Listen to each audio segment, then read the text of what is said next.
Bismillahirrahmanirrahim. Assalamualaikum warahmatullahi wabarakatuh. Sampurasun Sobat Ngariksa. Alhamdulillah saat ini saya sedang berada di Jabal Nur, di puncak Jabal Nur, di mana ada satu tempat yang sangat bersejarah, yaitu Gua Hiro. Alhamdulillah Ngariksa kali ini saya akan bercerita tentang bagaimana sumber-sumber sejarah, khususnya Sirah Nabawiyah, menceritakan tentang Jabal Nur dan tentang Gua Hiro. Jadi sebagaimana Sobat Ngariksa ketahui bahwa Jabal Nur ini adalah salah satu jabal di Mekah yang memiliki 3 nama sebetulnya. Yang pertama itu beberapa sumber menyebut sebagai Jabalul Quran, karena memang tempat turunnya Al-Quran pertama kali, surat Al-Alaq ya, ayat 1-5. Kemudian juga disebut Jabalul Islam, karena di sini ketika Rasulullah itu di Gua Hiro, Islam pertama kali diamanatkan kepada Rasul untuk disebarkan. Dan yang terakhir ya Jabal Nur. Jabal Nur, An-Nur itu kan cahaya, jadi gunung tempat bagaimana cahaya disebarkan kepada seluruh dunia. Sobat Ngariksa, Jabal Nur ini terletak di timur laut Mekah ya. Kalau dari arah Mekah itu mungkin kira-kira 8-10 kilo lah dari Mekah begitu. Dan mungkin kalau kita ketahui dari beberapa sumber, tingginya itu sekitar 642 meter dari bawah. Dan kalau kita sudah sampai ke puncaknya, maka nanti kalau mau ke Gua Hiro itu harus turun sekitar 20 meter. Dan Sobat Ngariksa sekarang pada ba'da subuh ini tanggal berapa sekarang ini, 14 Juni 2025, para jemaah haji masih banyak berkunjung ke sini dan lumayan padat. Jadi untuk masuk ke Gua Hiro itu lumayan sulit ya, dan itu lubangnya juga kecil. Kalau di total itu kira-kira diameternya itu tidak lebih dari 6 meter persegi sebetulnya. Tapi uniknya itu ketika kita masuk ke dalam pintu Gua Hiro itu, kita akan langsung menghadap kiblat. Jadi disitulah Rasulullah berkhalwat, dan ketika masuk itu langsung menghadap ke Ka'bah, arah Ka'bah. Dan kalau ini saya bisa lihat sekarang arah Masjidil Haram begitu di sebelah sana, dengan cahaya yang sangat kelap-kelip, kelihatan tower Zam-Zam juga di sebelah sana. Itu artinya kita berada di sisi yang menghadap ke Ka'bah gitu. Nah, Sobat Ngariksa, ini sebetulnya beberapa sumber menyebutkan bahwa Jabal Nur ini unik ya dibandingkan dengan gunung-gunung yang lain. Pertama dari segi bentuknya, di dalam beberapa sumber itu disebutkan tidak ada bentuk jabal, bentuk gunung di Mekah, di Madinah, di Hijaz, bahkan di dunia yang bentuknya itu seperti ini. Jadi bentuknya itu seperti torbus. Torbus itu seperti topi tradisional khas Turki atau Maroko kalau Sobat Ngariksa tahu ya, atau seperti punuk unta begitu bentuknya kalau dari jauh. Tentu saja dari Mekah kita bisa melihat seperti itu. Dan nanti ketika Sobat Ngariksa misalnya berkesempatan masuk ke Gua Hiro, begitu masuk memang itu hanya 3-4 orang muat duduk begitu ya, tidak banyak, harus bergantian. Itu di sebelah kiri nanti ada batu yang seperti ranjang barangkali kalau sekarang. Jadi itu batu yang tempat Rasulullah SAW istirahat, tidur ketika beliau berkhalwat di sini. Kita tahu bahwa Rasul itu lahir tahun 570, dan ketika berkhalwat di Gua Hiro itu pada bulan Ramadan tahun 610 Masehi. Jadi pada usia 40 tahun ya. Nah, Sobat Ngariksa, pertanyaan itu mengapa Rasul berkhalwat? Jadi sebetulnya berkhalwat itu dalam Sirah Nabawiyah disebut at-tahannus namanya. At-tahannus itu mencari kebenaran atau at-tabarrur. Jadi mencari sesuatu yang dirasakan ingin diketahui. Waktu itu tentu saja kita tahu bahwa Rasul menghadapi perilaku kaum Quraisy yang masih banyak menyembah berhala, kekufuran, sehingga ketika itu Rasul gelisah dan kemudian berkhalwat. Nah, sebetulnya berkhalwat itu tradisi kaum Quraisy pada saat itu, pada masa jahiliyah. Nah, dalam 1 tahun itu ada 1 bulan, itu Rasulullah biasa berkhalwat gitu ya. Nah, biasanya kalau Rasul sudah berkhalwat, ketika turun itu beliau tidak langsung ke rumah, tapi beliau mampir di Ka'bah, kemudian tawaf sebanyak 7 kali, kemudian memberi makan kepada orang-orang miskin, baru pulang ke rumah. Nah, itu sering dilakukan oleh Rasul. Nah, kebetulan, bukan kebetulan sih, pada bulan Ramadan 610, nah pada satu ketika, satu malam, Rasul pertama kali mendapatkan mimpi, dan mimpinya itu mimpi yang benar, tentu saja mimpi didatangi oleh malaikat Jibril. Jadi sebetulnya Jibril pertama kali datang kepada Rasul itu ketika dalam riwayat disebutkan ketika beliau itu tidur. Nah, setelah itu baru ketika fil yaqdah, ketika beliau bangun benar-benar datang. Supaya menurut beberapa sejarawan itu ini untuk mengkondisikan Rasul supaya tidak kaget langsung ketemu ketika bangun. Jadi dalam mimpi disebutnya itu sebagai ar-ru'ya as-shadiqah. Jadi sebagai mimpi yang benar begitu ya. Dan kalau kita mengetahui bahwa sebetulnya Jabal Nur ini salah satu keutamanya itu adalah bahwa kita tahu di dalam Al-Quran itu ada satu ayat yang berbunyi wa id yarfa'u Ibrahim al-qawaida. Ketika Ibrahim itu meletakkan fondasi untuk membangun Baitullah, konon itu fondasinya itu diambil dari Jabal Nur ini.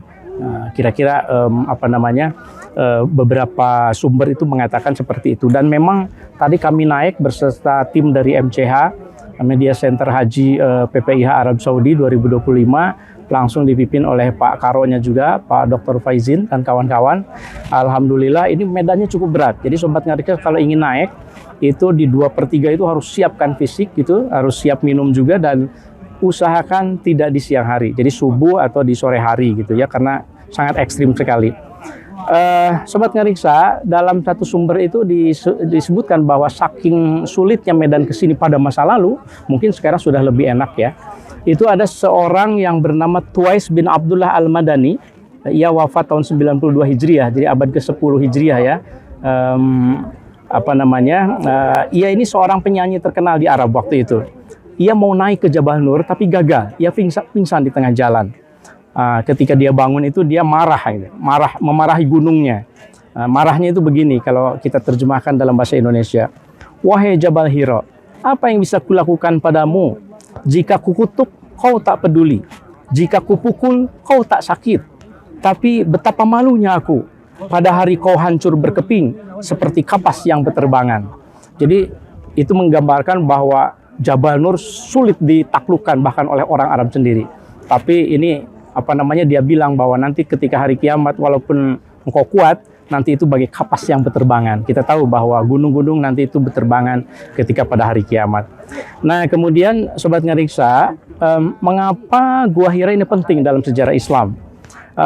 Kita tahu bahwa Rasul menerima kontrak atau perjanjian pertama untuk menerima Islam itu di sini.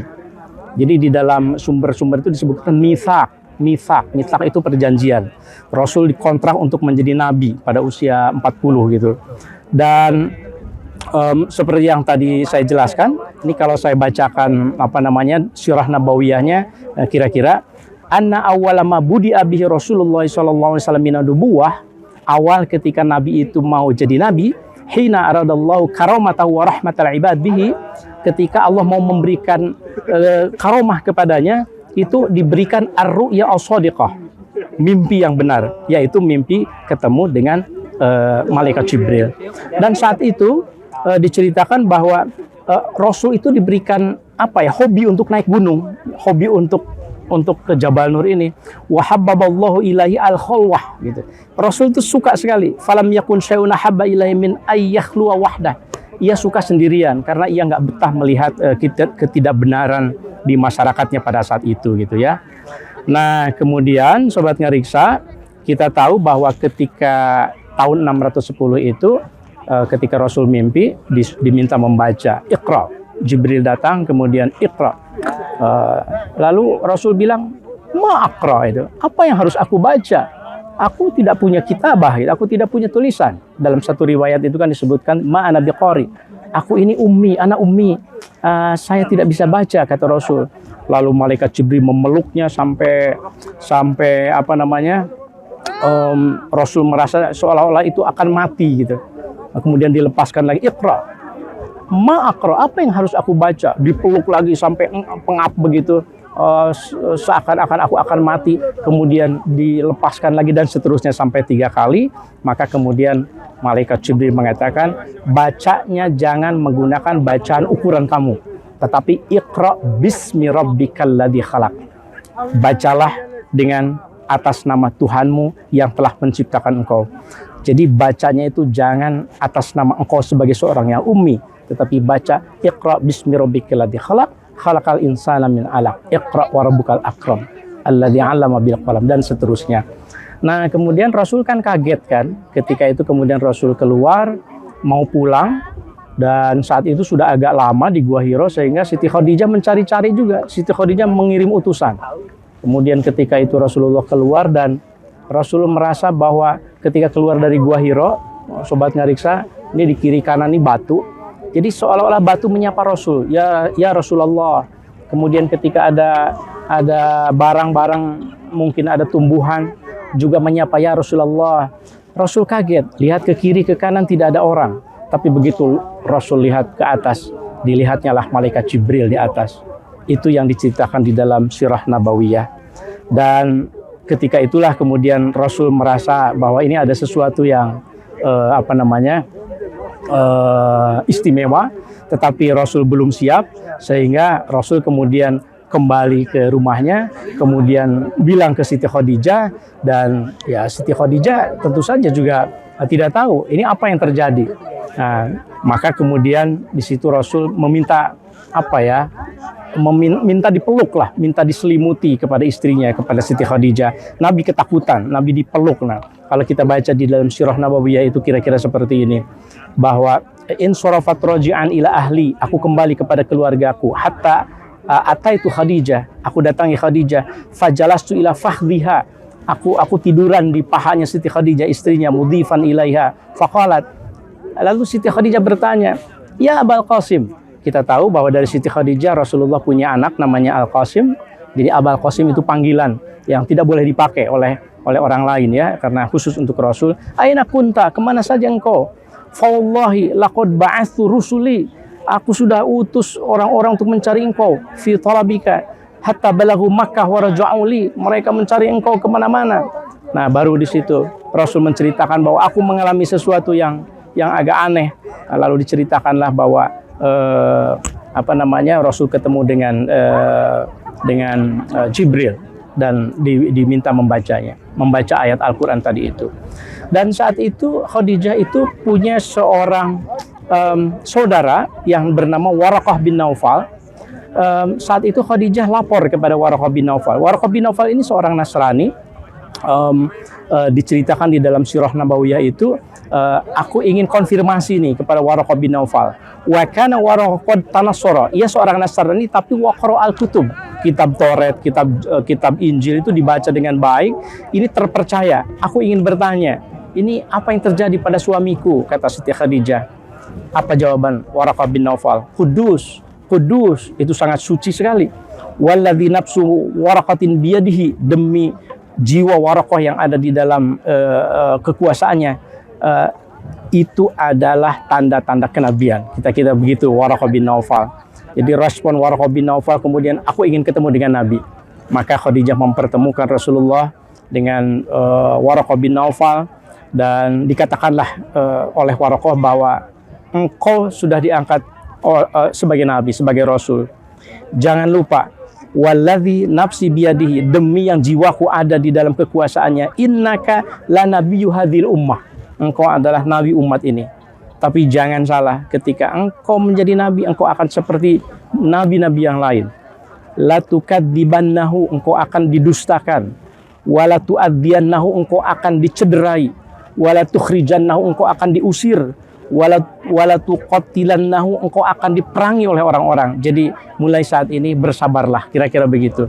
Nah, itu semuanya terjadi setelah Rasul berkhalwat di Gua Hiro ini, di Jabal Nur ini, dan kemudian Rasul berdakwah selama 10 tahun di Mekah dan 13 tahun di Madinah sebagaimana kita tahu, sampai beliau wafat pada tahun 632 Masehi. Nah, sobat ngariksa, tentu saja panjang sumber-sumber yang menceritakan tentang Gua Hiro, tentang Jabal Nur, dan bagaimana Rasulullah kemudian menyebarkan Islam dan berhasil sampai sekarang. Setelah 14 abad, kita tahu bahwa Islam menjadi agama yang dipeluk oleh banyak masyarakat di dunia Muslim, sehingga kita bisa merasakan Islam sebagai rahmatan lil alamin. Apa pelajarannya dari Gua Hiro ini, dari Jabal Nur ini, dari sejarah Rasulullah di sini? Dari sebuah gua yang sempit, yang terpencil dengan pintu yang sempit, tapi memberikan kenyamanan kepada Rasul meskipun berhari-hari, berminggu-minggu, terbebas dari panas, tidak kehujanan, juga udaranya cukup stabil ketika di dalam. Dari gua yang sempit itu lahirlah agama yang besar, lahir agama yang mengubah dunia. Bayangkan, dari gua yang sempit ini, dari Jabal Nur yang terletak di sebelah timur laut Mekah ini kemudian dunia berubah sedemikian rupa, dan itu tidak diperoleh dengan cara yang mudah. Gua Hiro, Jabal Nur ini itu menggambarkan keteguhan Rasulullah SAW bertahun-tahun berkhalwat di tempat yang terjal. Itu menunjukkan kesabaran dan kekuatan hati dari Rasulullah SAW. Karenanya jangan lupa bahwa Gua Hiro, Jabal Nur itu mengajarkan kepada kita bahwa kebenaran sering bermula dari kesederhanaan. Kebenaran sering bermula dari kepayahan. Untuk itu mudah-mudahan kita bisa mengambil hikmah dari ziarah ke Gua Hiro, ke Jabal Nur ini. Terima kasih Sobat Ngariksa. Mari kita terus menggali hasanah klasik tentang cerita-cerita masa silam ini untuk menjadi pelajaran kita di masa depan. Sampai jumpa lagi. Terima kasih. Salam Ngariksa. Assalamualaikum warahmatullahi wabarakatuh.